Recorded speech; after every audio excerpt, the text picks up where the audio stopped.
Hello everyone, welcome to Vishnu IAS. TSPSC Group 1 preliminary exam వచ్చేసి మనకి June 9th రోజు జరగనుంది. సో దీనికంటే ముందు అన్ఫార్చునేట్లీ అందరం రెండు సార్లు ప్రిలిమినరీ ఎగ్జామ్ రాసాము. అక్టోబర్ 2023లో ఒకసారి, అగైన్ 2023 జూన్లో కూడా ఒకసారి 2 times మనం ప్రిలిమినరీ ఎగ్జామ్ రాసాం, రైట్? సో ఈ 2 ప్రిలిమినరీ ఎగ్జామ్స్లో మనకి క్వశ్చన్ పేపర్లో అడిగిన different set of questions, A subject నుంచి ఎక్కువగా క్వశ్చన్స్ అడిగారు దాన్ని బేస్ చేసుకొని మనం ఈసారి కూడా క్వశ్చన్ పేపర్ ఏ విధంగా సెట్ అవ్వచ్చు అన్న దాని గురించి డిస్కస్ చేస్తూ మీరు ఫోకస్ చేసిన ఏరియాస్ ఏది, సో దాట్ మీ ఒక ప్రిలిమ్స్లో మీ ఒక స్కోర్ అనేది సేఫ్ స్కోర్ తెచ్చుకొని ప్రిలిమ్స్ అనేది గెట్ ఆన్ అయ్యేటట్టుగా ఏ విధంగా మీరు ఈ నెక్స్ట్ 50 days ప్లాన్ చేసుకోవాలి అన్న దాని గురించి మనం మాట్లాడుకుందాం. సో దాదాపు ఫ్రమ్ నౌ ఆన్ మనకి దగ్గర ఒక 50 days టైం అయితే ఉంది, ఎక్స్క్లూడింగ్ బ్రేక్స్ కానీ హెల్త్ ఇష్యూస్ కానీ మీరు బ్రేక్స్ తీసుకుంటూ ఉంటారు కదా, అవన్నీ ఎక్స్క్లూడ్ చేసుకుంటే దగ్గర మనకి from now on 50 days time ఉంది. సో ఈ 50 daysని మీరు ఏ విధంగా స్ట్రాటజైజ్ చేసుకోవాలి సో దాట్ మీ ప్రిలిమ్స్ అనేది ఈజీగా క్లియర్ అయిపోతుంది అన్న దాని గురించి మనం మాట్లాడుకుందాం. ఆల్రైట్, సో మనకి ప్రిలిమినరీ ఎగ్జామ్లో సిలబస్ చూసినట్లయితే మొత్తం మనకి ప్రిలిమ్స్లో 13 సెక్షన్స్ అనేవి ఉన్నాయి, రైట్? సో 13 సెక్షన్స్లో ఫస్ట్ సెక్షన్ వచ్చేసి మనకి కరెంట్ అఫైర్స్కి సంబంధించింది, రైట్? కరెంట్ అఫైర్స్ వచ్చి మనకి regional current affairs, national current affairs as well as international current affairs. So ఈ 3 segments నుంచి మనకి కరెంట్ అఫైర్స్ అనేవి అడుగుతూ ఉంటారు. సెకండ్ సెగ్మెంట్ చూసుకుంటే ఇంటర్నేషనల్ రిలేషన్స్ అండ్ ఈవెంట్స్ అని అంటున్నారు. So international relations and events అంటే కూడా it's related to again current affairs. So current affairs, ఇంటర్నేషనల్కి సంబంధించిన కరెంట్ అఫైర్స్ ఏవైతే ఉంటాయో దానికి సంబంధించిన questions again current affairs based క్వశ్చన్సే మేజర్లీ అడుగుతూ ఉంటారు. Okay, next general science, India's achievements in science and technology. So general science అంటే ఇక్కడ మళ్ళీ 3 parts ఉంటాయి. ఒకటి బయాలజీ, ఫిజిక్స్, కెమిస్ట్రీ. ఈ 3 segments నుంచి మనకి జనరల్లీ క్వశ్చన్స్ అనేది అడుగుతూ ఉంటారు from general science. Coming to India's achievement in science and technology, ఎవరైతే మెయిన్స్ ప్రిపరేషన్ స్టార్ట్ చేశారో, మన సైన్స్ అండ్ టెక్నాలజీ అనేది సపరేట్ పేపర్ ఒకటి ఉంది, ఆ పేపర్ కనుక మీరు తరోగా ప్రిపరేషన్ స్టార్ట్ చేసి ఉన్నట్లయితే ఆర్ ప్రిపరేషన్ కంప్లీట్ అయిపోయి ఉన్నట్లయితే అక్కడి నుంచి మేజర్ క్వశ్చన్స్ అనేవి ఇక్కడ కూడా వస్తుంటాయి. లైక్ నానో టెక్నాలజీ అప్లికేషన్ సంబంధించి కానీ, స్పేస్ టెక్నాలజీ కానీ, రోబోటిక్స్ కానీ, ఆర్టిఫిషియల్ ఇంటెలిజెన్స్ కానీ, ఇలాంటి ఏవైతే న్యూస్ ఆర్టికల్స్ ఆర్ న్యూస్ ఏదైతే మనకి వస్తూ ఉన్నాయో ఫర్ లాస్ట్ 1 year, సో మీరు మెయిన్స్కి చదివిన ఎస్ఎన్టీ ఏదైతే ఉంటుందో అది డెఫినెట్లీ ఇక్కడ హెల్ప్ అవుతుంది.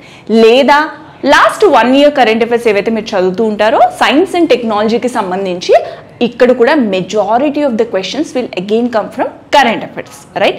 సో మనకి 3 segments కరెంట్ అఫైర్స్ నుంచే ఉంటాయి except general science. General science తీసేస్తే ఈ 3 current affairs, that is regional, national, international and international relations and events కానివ్వండి and achievements in science and technology, ఈ 3 segments మేజర్లీ కరెంట్ అఫైర్స్ నుంచే questions అనేది వస్తూ ఉంటాయి. Alright, next environmental issues, disaster management, prevention and mitigation strategies అని కూడా మనకి సిలబస్లో మెన్షన్ చేయడం జరిగింది. Economic and social development of India, ఇది కూడా మనకి మెయిన్స్లో ఉంది. సో మెయిన్స్లో కనుక మీరు ప్రిపేర్ అవుతున్నట్లయితే కనుక ఇక్కడ కూడా మీకు ఇది కవర్ అయిపోతుంది. సో ఇన్ కేస్ మీరు మెయిన్స్ ప్రిపరేషన్ స్టార్ట్ చేయలేదనుకోండి, ప్రిలిమ్స్లో మీరు ఏ సబ్జెక్ట్ అయితే చదువుతూ ఉంటారో, ఇట్ కుడ్ బి ఎకానమీ అవ్వండి, హిస్టరీ అవ్వనివ్వండి ఆర్ పాలిటీ అవ్వనివ్వండి, ఏ సబ్జెక్ట్ అయినా మీరు చదువుతున్నప్పుడు try to focus on the mains as well. So ప్రిలిమ్స్తో పాటుగా ప్యారలల్లీ మెయిన్స్కి let's say Indus valley civilization పైన ఒక క్వశ్చన్ వచ్చింది అనుకోండి, నేను ఎలా అప్రోచ్ అవ్వాలి అన్న దానిపైన కొంచెం అటు సైడ్ ఆ డైరెక్షన్లో కూడా మీ ప్రిపరేషన్ అనేది ఫోకస్ చేసుకుంటే better from now on it self. Because prelims అయిపోయిన తర్వాత మెయిన్స్కి పెద్దగా టైం అనేది ఉండదు, 4 months టైం అనేది ఉంటుంది. 3 to 4 months అనే చెప్పొచ్చు. లైక్ 4 months టైంలో you have to do revision, answer writing as well as essay writing, ఇవన్నీ చేసుకోవాలి. కాబట్టి from now on itself specially those subjects which are there in mains as well as prelims ఏవైతే ఉంటాయో వాటిని integrate చేసుకొని చదువుకోవడానికి try చేయండి. Alright, economic and social development of India, ఇది మనకి మెయిన్స్లో ఉంది anyway. World geography, Indian geography and Telangana geography. ఇక్కడ మనకి వరల్డ్ జాగ్రఫీ ఏదైతే ఇక్కడ మెన్షన్ చేశారో వరల్డ్ జాగ్రఫీ మనకి మెయిన్స్లో లేదు, only Indian geography and Telangana geography ఇవి 2 మటుకి మనకి మెయిన్స్లో ఉన్నాయి. బట్ ఇండియన్ జాగ్రఫీ సిలబస్ చూసినట్లయితే క్లైమేట్ గురించి కానీ, ఎల్నినో, లానినో, ఇలా సైక్లోన్స్, ఇలా డిఫరెంట్ టాపిక్స్ పైన మనకి సిలబస్ అనేది ఉంది. బట్ మీరు వరల్డ్ జాగ్రఫీని కంప్లీట్లీ నెగేట్ చేయడానికి లేదు, కంప్లీట్లీ చదవకుండా ఆపేయడానికి లేదు. బికాస్ మీకు వరల్డ్ జాగ్రఫీ ప్రాపర్గా అర్థమవుతేనే మీకు ఇండియన్ జాగ్రఫీలో మీరు ఆన్సర్స్ అనేది ప్రాపర్గా రాయగలుగుతారు. Alright. So world geography as of now మీకు టైం లేదు కాబట్టి, ఇంకా 50 days టైమే ఉంది, specially if you are a fresher, time లేదు కాబట్టి వరల్డ్ జాగ్రఫీని పక్కన పెట్టేసి ఇండియన్ జాగ్రఫీ, తెలంగాణ జాగ్రఫీ పైన మీరు ఫోకస్ చేయొచ్చు. బికాస్ వరల్డ్ జాగ్రఫీ అనేది మీకు ఇప్పుడు టైం లేదు కాబట్టి వదిలేసేయండి. But in case if you are not a fresher అయితే మటుకు వరల్డ్ జాగ్రఫీ పైన ఫోకస్ చేయండి, సో దట్ మీకు మెయిన్స్లో కూడా హెల్ప్ అవుతుంది. Next, history and cultural heritage of India. History and cultural heritage of India వచ్చేసి మనకి మెయిన్స్లో కూడా ఉంది, రైట్? సో మెయిన్స్లో ఉంది, ప్రిలిమ్స్లో ఉంది కాబట్టి so history and cultural heritage of India కూడా మీరు చదువుకోవాల్సి ఉంటుంది. Next, Indian constitution and polity, again this is in the mains. Governance and public policy in India, this is in the mains. Policies of Telangana state గురించి మనకి ఈసారి ఎక్కువగా questions అనేది వచ్చే chances లేదు, బికాస్ ఇప్పుడు వచ్చింది న్యూ గవర్నమెంట్ కాబట్టి మేజర్లీ క్వశ్చన్స్ అనేది మనకి ఈ టైంలో లైక్ ఫ్రమ్ జనవరి నుంచి గవర్నమెంట్ ఎప్పుడైతే ఫామ్ అయిందో అప్పటి నుంచి ఇంప్లిమెంట్ చేసిన బడ్జెట్లో ఏవైతే మెన్షన్ చేశారో వాటి గురించి కానీ, అభయహస్తం గురించి కానీ ఇలాంటివి ఎక్కువగా క్వశ్చన్స్ అనేది వస్తుంది. ఆల్రెడీ మనం తెలంగాణ బడ్జెట్ పైన ఒక వీడియో చేశాము, సో ఆ వీడియో కూడా ఒకసారి వాచ్ చేయండి, బికాస్ మీకు తెలంగాణ బడ్జెట్ పైన మేజర్లీ క్వశ్చన్స్ అనేది వచ్చే ఛాన్సెస్ ఉంటాయి. Okay. Next, society, culture, heritage, arts and literature of Telangana. This is a very important segment. ఇక్కడ నుంచి క్వశ్చన్స్ అనేది ఎక్కువగా అడుగుతారు. Okay. Next, social exclusion. Again ఇక్కడ కూడా మేజర్లీ కరెంట్ అఫైర్స్ ఎక్కువగా క్వశ్చన్స్ అడుగుతుంటారు, లైక్ రైట్ ఇష్యూస్, జెండర్కి సంబంధించి ఆర్ ఉమెన్కి సంబంధించి రిజర్వేషన్ బిల్స్ ఏమైనా పాస్ చేసి ఉంటే దానికి సంబంధించి కానీ, డిజేబుల్డ్ పీపుల్కి కానీ, ఇంక్లూజివ్ పాలసీస్ గవర్నమెంట్ ఏమైనా తీసుకొచ్చిందా, మేజర్లీ ఈ పర్టికులర్ టాపిక్ నుంచి కూడా కరెంట్ అఫైర్స్ క్వశ్చన్స్ ఎక్కువగా అడుగుతూ ఉంటారు. Next, very very very important section ఏది అంటే logical reasoning plus data interpretation. ఇక్కడ కనుక మీరు ప్రాపర్గా ప్రాక్టీస్ చేసినట్లయితే ఇక్కడ నుంచి మీకు మేజర్ మార్క్స్ అనేది వచ్చేస్తాయి, స్కోర్ అనేది ఎక్కువగా స్కోర్ చేసుకునే ఛాన్సెస్ ఉంటాయి.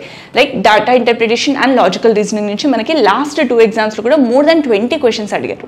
సో డేటా ఇంటర్ప్రిటేషన్ అనేది from now on it self every day అదొక ప్రాక్టీస్ లాగా చేసుకోండి. లైక్ 50 days వరకు, కంప్లీట్లీ 15 days ప్రతిరోజు అట్లీస్ట్ ఒక 1 hour అయినా సరే ఒక టాపిక్ తీసుకోండి, ప్రాక్టీస్ చేయండి. ఫస్ట్ బేసిక్ కాన్సెప్ట్స్ అర్థం చేసుకోండి.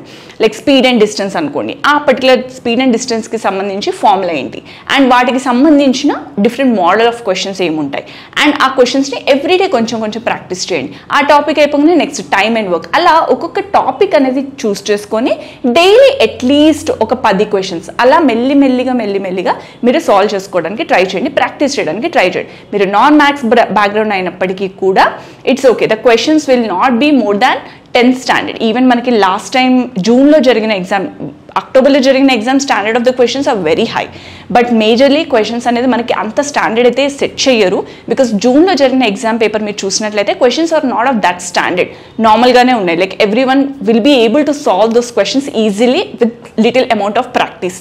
సో మీరు from now on itself రోజు కొంచెం టైం అనేది డేటా ఇంటర్ప్రిటేషన్కి ఇవ్వండి. రోజు కాకపోయినా అట్లీస్ట్ వీక్లీ వన్స్ ఒక 3 hours దానిపైన కూర్చొని ప్రాక్టీస్ చేసుకోండి, సో దట్ మీకు డిఏ అనేది ఫర్ ష్యూర్ క్వశ్చన్స్. మీరు కనుక ప్రాపర్గా ప్రాక్టీస్ చేస్తుంటే అక్కడ 20 క్వశ్చన్స్ వస్తే you will be able to attempt those 20 questions. అందులో ఖచ్చితంగా 18 to 20 క్వశ్చన్స్ కరెక్ట్ అయ్యే ఛాన్సెస్ ఉంటాయి. ఆల్రైట్. సో వేరే అదర్ సబ్జెక్ట్స్ చూసుకున్నట్లయితే, స్పెషల్లీ కరెంట్ అఫైర్స్ చూసినట్లయితే మీరు ఎంత చదివినా ఇట్స్ లైక్ ఎన్ ఓషన్, అది ఒక బౌండరీలెస్ సబ్జెక్ట్ అని చెప్పొచ్చు. కరెంట్ అఫైర్స్ అనేది మీరు ఎంత చదివినా తక్కువే అన్నట్టు అయిపోతుంది. సో మీరు ఒక 5-6 మ్యాగజైన్స్ చదువుతున్నా అన్ని క్వశ్చన్స్ అందులో నుంచి వస్తాయి అన్న గ్యారంటీ మనం ఇవ్వలేము. బట్ వెరాజ్ data interpretation and logical reasoning పైన మీరు ప్రతి కాన్సెప్ట్ పైన మీకు క్లారిటీ అండ్ ప్రాక్టీస్ అనేది ఉన్నట్లయితే ఖచ్చితంగా దీంట్లో ఎక్కువ స్కోర్ అనేది చేసుకునే ఛాన్సెస్ ఉంటాయి. ఓకే. ఇప్పుడు మనము October 16, 2022లో జరిగిన ఎగ్జామ్లో వెయిటేజ్ ఏ విధంగా ఉంది for different subjects and June 11, 2023లో జరిగిన ప్రిలిమ్స్ యొక్క సబ్జెక్ట్స్ యొక్క వెయిటేజ్ ఏ విధంగా ఉంది అన్న దాని గురించి మనం మాట్లాడుకుందాం. సో అక్టోబర్ అండ్ జూన్లో జరిగిన కరెంట్ అఫైర్స్ క్వశ్చన్స్ చూడండి. 22 క్వశ్చన్స్ అడిగారు అక్టోబర్ మంత్లో, రైట్? 2022 అక్టోబర్లో జరిగిన ఎగ్జామ్. ఇక్కడ చూడండి June 11th జరిగిన ఎగ్జామ్ కరెంట్ అఫైర్స్ 26 క్వశ్చన్స్ అడిగారు, రైట్? నెక్స్ట్ చూడండి జనరల్ సైన్స్ అండ్ టెక్నాలజీ నుంచి 22 క్వశ్చన్స్ వచ్చాయి. జనరల్ సైన్స్ అండ్ టెక్నాలజీ జూన్లో జరిగిన ఎగ్జామ్లో మటుకు 20 క్వశ్చన్స్ వచ్చాయి. ఎన్వైరన్మెంటల్ ఇష్యూస్, డిజాస్టర్ మేనేజ్మెంట్ నుంచి పెద్దగా క్వశ్చన్స్ అనేది అడగలేదు, 4+3, రైట్?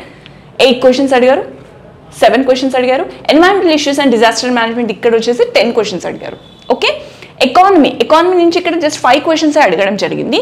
వెరాజ్ జూన్ 11th రోజు మటుకు జూన్ 11 జరిగిన ఎగ్జామ్ మటుకు 10 క్వశ్చన్స్ అడిగారు from the economy.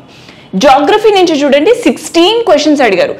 Geography here includes world geography, Indian geography and Telangana geography 3 కలిపి మనకి 16 క్వశ్చన్స్ అనేది అడగడం జరిగింది.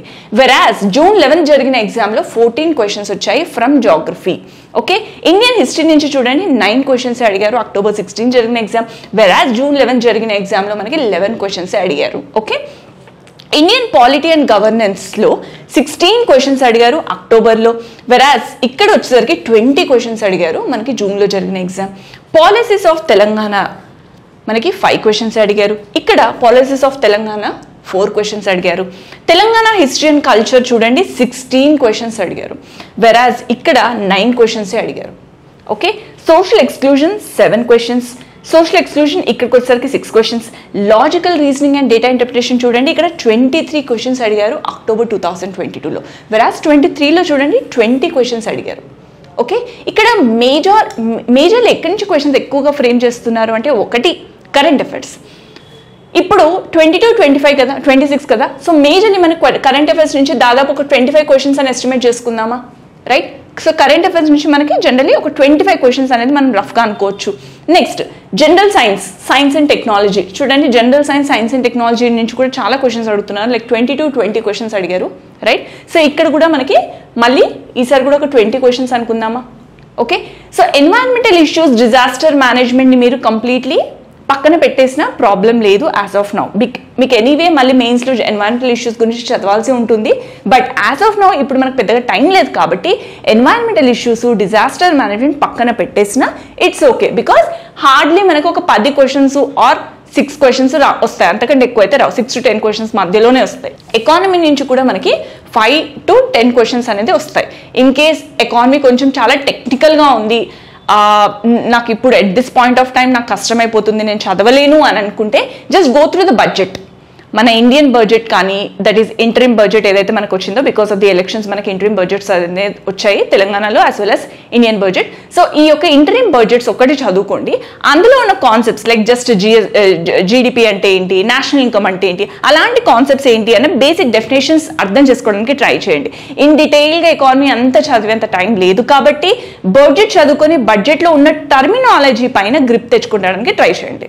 ఓకే, బేసిక్స్ అర్థం చేసుకోండి. బేసిక్స్ అర్థం చేసుకొని బడ్జెట్ని కనుక మీరు తరువుగా చదువుకుంటే సరిపోతుంది. As of now majorly questions కూడా మనకి బడ్జెట్ అరౌండ్గానే అడుగుతారు Indian economics specifically. Okay, so economy అలా ప్లాన్ చేసుకోండి. వెరస్ జాగ్రఫీ వచ్చేసి మనకి 16-14 క్వశ్చన్స్ అయితే ఎక్కువనే అడుగుతున్నారు. వరల్డ్ జాగ్రఫీ మనకి ఎనీవే మెయిన్స్లో లేదు కాబట్టి యాజ్ ఆఫ్ నౌ టైం లేదు కాబట్టి వరల్డ్ జాగ్రఫీ మీరు పక్కన పెట్టేసిన Indian geography and Telangana geography ఒకటి ప్లాన్ చేసుకోవడానికి ట్రై చేయండి, సో దట్ మీకు మెయిన్స్లో కూడా ఎనీవే హెల్ప్ అవుతుంది.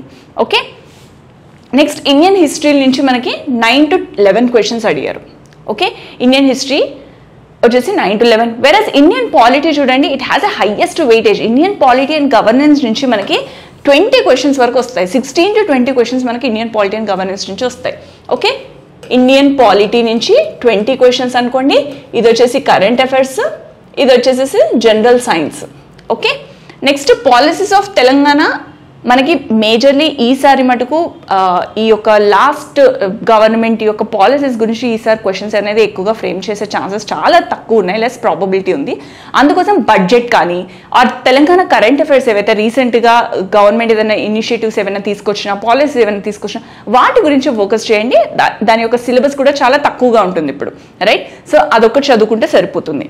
Next Telangana history and culture very very very important. Telangana history and culture పైన మటుకు మీరు ఖచ్చితంగా చదువుకోండి. తెలుగు అకాడమీ బుక్ ఏదైతే ఉందో తెలంగాణ హిస్టరీ అండ్ కల్చర్ అది చాలా బల్కీ మెటీరియల్. సో అంత బల్కీ మెటీరియల్ కంటే మనకి క్రిస్ప్గా మార్కెట్లో చాలా మెటీరియల్ ఉంది, స్పెషల్లీ తెలంగాణ హిస్టరీ అండ్ కల్చర్కి సంబంధించి. సో ఆ బుక్స్ పిక్ చేసుకోండి. బుక్స్ పిక్ చేసుకొని త్వరగా తెలంగాణ హిస్టరీ అండ్ కల్చర్ ఫోకస్డ్గా ఎగ్జామ్ పాయింట్ ఆఫ్ వ్యూలో చదువుకుంటూ వెళ్ళిపోండి అండ్ ప్రాక్టీస్ చేయండి. మోర్ మార్క్స్ ప్రాక్టీస్ చేసుకున్నట్లయితే మీకు ఇక్కడ కూడా స్కోర్ అనేది ఎక్కువగా వచ్చే ఛాన్స్ ఉంటుంది. Okay, next social exclusion again current affairs నుంచి మేజర్ క్వశ్చన్స్ ఉంటాయి. Logical reasoning and data interpretation నుంచి 23 and 20 చెప్పాను కదా. లాజికల్ రీజనింగ్ అండ్ డిఏ అనేది every single day it should become a habit for you to practice. Practice data interpretation and logical reasoning for next 50 days. ప్రతిరోజు కుదరకపోతే at least weekly ఒక 3 hours దానికి dedicate చేసుకోండి. Okay, so అలా మీరు practice చేసినట్లయితే మీకు ఇక్కడ కూడా స్కోర్ అనేది ఎక్కువ వస్తుంది. ఇక్కడ చూడండి, డేటా ఇంటర్ప్రిటేషన్ నుంచి మనం ఒక 20 questions ఎక్స్పెక్ట్ చేయొచ్చు కదా, రైట్? సో ఇది చూడండి, కరెంట్ అఫైర్స్ నుంచి 25 questions, general science and India's achievement in science and technology నుంచి మనం ఒక 20 questions ఎక్స్పెక్ట్ చేయొచ్చు, అండ్ ఇండియన్ పాలిటీ నుంచి ఒక 20 questions ఎక్స్పెక్ట్ చేయొచ్చు, డేటా ఇంటర్ప్రిటేషన్ నుంచి ఒక 20 questions ఎక్స్పెక్ట్ చేయొచ్చు, and Indian history because Indian history అనేది మనకి చాలా రోజుల నుంచి చదువుతూ ఉంటాం కాబట్టి ఇప్పుడు ఒక లైక్ ఫ్రమ్ ఏన్షియంట్ నుంచి మోడర్న్ వరకు కంప్లీట్లీ ఒక రీడింగ్ ఇచ్చేసారనుకోండి, త్వరగా ఒక క్రిస్ప్ నోట్స్ ఏదైనా మీరు ఫ్యాక్ట్స్ కానీ ఆర్ మాక్ టెస్ట్ ఏదైనా తీసుకోండి హిస్టరీకి సంబంధించి. సో ఇండియన్ హిస్టరీ కనుక మీరు ప్రాక్టీస్ చేసినట్లయితే దాదాపు ఇక్కడి నుంచి కూడా మీకు ఒక 10 questions వస్తాయి, రైట్? 10 questions ఫ్రమ్ హిస్టరీ అనుకున్నా కూడా చూడండి, జస్ట్ మీరు ఈ సబ్జెక్ట్స్ చదువుకున్నా కూడా మీ స్కోర్ ఎంత వస్తుందో చూడండి. 20, 20, 40, 50, 60, 70, 80, 90, 95 మార్క్స్ ఇక్కడే ఉన్నాయి. These are very high scoring subjects అని చెప్పొచ్చు. 95 మార్క్స్లో మీకు కరెంట్ అఫైర్స్ అనేది మనకి ఎంత అని చెప్పాను, 25 questions మీరు అటెంప్ట్ చేయలేకపోయినా ఎగ్జామ్లో మీరు తరోగా కరెంట్ అఫైర్స్ అనేది మీరు ప్రాపర్గా ఫాలో అయినట్లయితే last 1 year is preferable. In case మనకి జూన్లో ఎగ్జామ్ ఉంటే లాస్ట్ ఇయర్ జూన్ నుంచి ఈ ఇయర్ మే వరకు కరెంట్ అఫైర్స్ అనేది is a preferable. Like 1 year current affairs చదువుకుంటే మీకు సేఫ్గా ఉంటుంది. ఇన్ కేస్ మీకు అంత టైం లేదు అనుకుంటే at least last 6 months current affairs అన్న చదవాలి. ఓకే, ఫ్రమ్ డిసెంబర్ మంత్ నుంచి మే మంత్ వరకు లాస్ట్ 6 months కరెంట్ అఫైర్స్ అయితే కంపల్సరీగా చదువుకోవాలి. సో దట్ మీకు అట్లీస్ట్ బెటర్ మార్క్స్ అనేది స్కోర్ చేసుకుంటారు. మరి ఎక్కడి నుంచి చదువుకోవాలి కరెంట్ అఫైర్స్ ఏంటి అంటే ఏదైనా ఒక్క magazine. As of now in case if you are a fresher, ఇప్పుడే ప్రిపరేషన్ స్టార్ట్ చేశాను అంటే కనుక లాస్ట్ 6 months స్టార్ట్ చేసుకోండి. లాస్ట్ 6 months వచ్చేసి మనకి ఏదైనా ఒక్క మ్యాగజైన్ తీసుకోండి. Because current affairs is like an ocean, ఎంత చదివినా తక్కువే. ఇక్కడ నుంచి ఈ మ్యాగజైన్ చదువుకుంటే ఇక్కడ నుంచి నాకు 100% ఆఫ్ ద క్వశ్చన్స్ వస్తాయి అని లేదు, ఆర్ వేరే వాళ్ళు వేరే మ్యాగజైన్ నుంచి చదువుతున్నారంటే అక్కడి నుంచి వస్తాయన్న గ్యారంటీ కూడా లేదు. సో బెటర్ జస్ట్ ఒక మ్యాగజైన్ తీసుకోండి, ఒక మ్యాగజైన్ని తరోగా చదువుకోండి, మల్టిపుల్ రివిజన్స్ చేయండి. Because revision is a key. So revision multiple times చేసుకున్నాక in case if you have time then go for the next magazine. Otherwise please don't go with like reading multiple books for current affairs. Okay, my sincere suggestion is to just follow one particular magazine and do multiple revisions. Okay, so current affairs విషయానికి వచ్చేసరికి ఆ పని చేయండి. Like last 6 months చదువుకోండి. In case if you are comfortable like last 1 year చూసుకోండి, లేదా అంటే ఒక సింగిల్ మ్యాగజైన్ తీసుకొని లాస్ట్ 6 months చూసుకున్నా సరిపోతుంది. Okay, right. ఆల్రెడీ మనం కరెంట్ అఫైర్స్ కి సంబంధించి ఎంసీక్యూ సిరీస్ కూడా చేసాము. లైక్ ఫ్రమ్ ఆగస్ట్ మంత్ నుంచి మనం ఈ సిరీస్ అనేది చేస్తూ ఉన్నాము. సో మీరు కరెంట్ అఫైర్స్ మ్యాగజైన్ చూసుకొని ఎంసీక్యూస్ కూడా సాల్వ్ చేయడానికి ట్రై చేయండి. సో దట్ మీకు ఒక కైండ్ ఆఫ్ కాన్ఫిడెన్స్ వస్తుంది. Like if you are able to solve those questions you will gain lot of confidence. Okay, so current affairs, general science, Indian polity, data interpretation, history, economy కూడా నేను చెప్పట్లేదు. Economy అనేది కొంచెం technical కాబట్టి నేను చదవలేను అనుకుంటే మీరు just budget, Indian budget and Telangana budget అవి చూసుకున్నా కూడా మెజారిటీ ఆఫ్ ద క్వశ్చన్స్ అక్కడి నుంచి వస్తాయి. సో మీరు జస్ట్ ఈ యొక్క 5 సబ్జెక్ట్స్ మట్టుకే చదువుతున్నా కూడా మీకు 95 మార్క్స్ మీ చేతిలో ఉన్నట్లే. ఓకే, అండ్ ఫార్చునేట్లీ మనకి నెగిటివ్ మార్కింగ్ కూడా లేదు, రైట్? సో టీఎస్పీఎస్సీ గ్రూప్ 1లో నెగిటివ్ మార్కింగ్ కూడా లేదు కాబట్టి ఈ యొక్క 95లో మీకు రఫ్గా ఒక 60 మార్క్స్ వచ్చినా కూడా మిగతా యొక్క 55 క్వశ్చన్స్ ఏవైతే ఉంటాయో అవి కొంచెం ఎలిమినేషన్ ప్రాసెస్ చేసుకొని ప్రాపర్గా క్వశ్చన్స్ అనేది మీరు ఆప్షన్స్ని ఎలిమినేట్ చేసుకొని ప్రాపర్గా మీరు అటెండ్ చేసుకుంటే అందులో కూడా ఒక 20 క్వశ్చన్స్ తగులుతాయి, రైట్? సో 20 అంటే దాదాపు 85+ వస్తాయి. So 85+ is a very very safe score in TSPSC group 1 preliminary exam. Okay, so ఈ విధంగా మీరు ప్లాన్ చేసుకుంటే బెటర్. ఓకే, మనకి ఏమని చెప్పాను, జస్ట్ మనకి ఒక 50 days టైమే ఉంది. ఈ 50 days టైంలో మీరు ఏం చేయాలి, ప్రతిరోజు కరెంట్ అఫైర్స్ అనేది ఒక హ్యాబిట్ లాగా చేసుకోండి. So every day like from next 50 days వరకు మీరు టార్గెట్ పెట్టుకోండి. Like 2 to 3 days or at least 5 days. 5 daysలో ఒక 1 month మ్యాగజైన్ కంప్లీట్ చేసుకోండి. అట్లీస్ట్ 1 month మ్యాగజైన్ కంప్లీట్ చేసుకోండి. 5 days 1 month magazine. Alright, so 15 to 50 days కదా, 50 divided by 5 అంటే ఎంత, 10 days, రైట్? సో 10 మ్యాగజైన్స్ అనేది మీరు 10 months మ్యాగజైన్స్ అనేది మీరు కవర్ చేసేయచ్చు కంఫర్టబుల్లీ. ఇన్ కేస్ లేదు అంటే 6 మ్యాగజైన్స్ చేసుకొని మళ్ళీ మల్టిపుల్ రివిజన్స్ చేసుకొని MCQs కూడా సాల్వ్ చేసుకునే టైం మీకు దొరుకుతుంది. ఒకటి current affairs. Next Indian polity పైన ఎక్కువగా ఫోకస్ చేసుకోండి. ఇండియన్ పాలిటీ పైన మనకి మేజర్ క్వశ్చన్స్ అనేది ఇక్కడ నుంచి వస్తూ ఉంటాయి. సో ఇండియన్ పాలిటీ పైన కూడా ఎక్కువగా ఫోకస్ చేయండి. ఇండియన్ పాలిటీ చదువుకోండి, దాంతోపాటుగా parallelly previous year questions practice చేసుకోండి. సో ఏదైతే టాపిక్ మీరు చదువుతారో end of the day, let's say మీరు ఒక topic like framework of the constitution కానివ్వండి, president or governor, chief minister, అలాంటి టాపిక్స్ మీరు ఆ రోజు చదివినట్లయితే అదే రోజు make sure that you solve few MCQs based on that particular topics. So that మీకు కాన్ఫిడెన్స్ గెయిన్ అవుతుంది, at the same time revision అయిపోతుంది. ఓకే, సో అలా ప్లాన్ చేసుకోండి. ఇండియన్ పాలిటీ ఒకటి చూసుకోండి. And then data interpretation, again ఇది కూడా very very scoring subject. So data interpretation కూడా మనకి ఎవ్రీడే అదొక ప్రాక్టీస్ లాగా అయిపోవాలి, రైట్? దాంతో పాటుగా జనరల్ సైన్స్ కూడా ఫోకస్ చేయండి. General science and India's achievement in science and technology. India's achievement in science and టెక్నాలజీకి మనకి జనరలీ మార్కెట్లో మ్యాగజైన్స్ దొరుకుతూ ఉంటాయి. Like last 1 year science and technology సంబంధించిన కరెంట్ అఫైర్స్ మ్యాగజైన్స్ అనేవి దొరుకుతూ ఉంటాయి. So last 1 year current affairs science and technology majorly connected subject అది. సో మీకు జస్ట్ 6 months చదివితే సరిపోతుంది అన్నట్టుగా ఉండదు. లైక్ లాస్ట్ 2 years బ్యాక్ జరిగిన ఇష్యూ మళ్ళీ మనకి క్వశ్చన్ పేపర్లో కనపడే ఛాన్సెస్ కూడా ఉంటాయి. బికాస్ దానికి సంబంధించి చిన్న అప్గ్రేడ్ ఏదైతే న్యూస్లో ఉంటుండొచ్చు. సో దానికి సంబంధించిన క్వశ్చన్ అనేది రావచ్చు. అందుకోసం లాస్ట్ 1 year అనేది is a preferable, especially in science and technology అన్న సబ్జెక్ట్కి. ఓకే, సో మ్యాగజైన్ తీసుకోండి. లాస్ట్ 1 year సైన్స్ అండ్ టెక్నాలజీకి సంబంధించిన మ్యాగజైన్ ఏవైతే ఉంటాయో దాన్ని తరువుగా 1 year చదివినట్లయితే మీకు general science and science and technology కూడా కవర్ అయిపోతుంది. ఓకే, దాంతోపాటుగా try to focus on Telangana history. Okay, Telangana history and culture. Telangana history and culture. Okay, so ఇక్కడ మనం మేజర్లీ ఎన్ని సబ్జెక్ట్స్ గురించి మాట్లాడాం?